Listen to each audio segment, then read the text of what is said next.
প্রথমে একটা কড়াইয়ের মধ্যে জল ঢালি দিছি,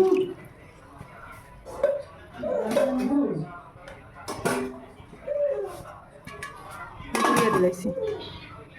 যে সময় দেখুন একটা বলক ফুটি যায় আস্তে আস্তে, ওই তো ফুটা ফুটা ফুটা ফুটা হয়ে গেল, তখন স্ট্যান্ডটা দিলাই না। যার ফলে এই কড়াইটা নাই, কড়াইয়ের সেটটা নাই, তো হ্যাঁ রাইস কুকারের একটা দেনা নেই প্লাস্টিকের স্ট্যান্ড, ওটা দিয়েও করতে পারবা, বা গাইয়াডিও আছে মাটির যে একটা পাওয়া যায়, এটা দিয়েও করতে পারবা। তো আমি এটা আমার কাছে আছে, আমি ওটা দিয়ে করে দেবো। 10 মিনিট চাউলটা ভিজাইয়া রাখছি, ভিজাইয়া রাখি রান্না দিয়া দিলাম।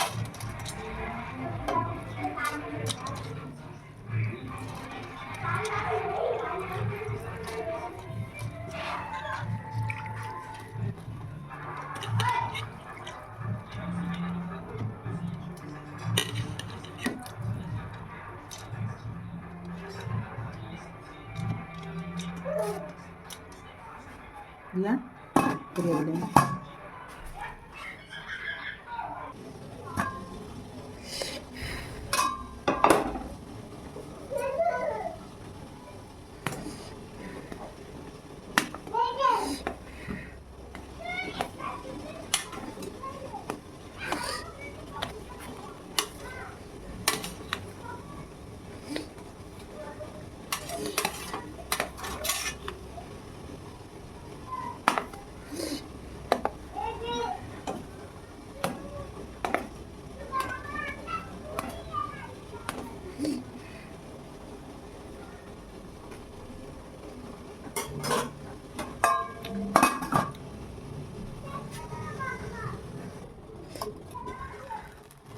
এই দেখো বন্ধুরা, কি সুন্দর বাটে বলছে।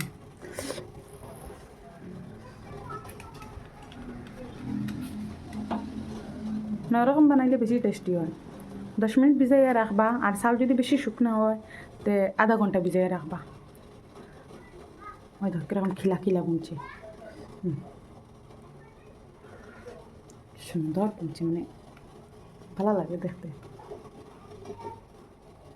মাত্র 5 মিনিট লাগে, 5 মিনিটেও হয়ে যায়।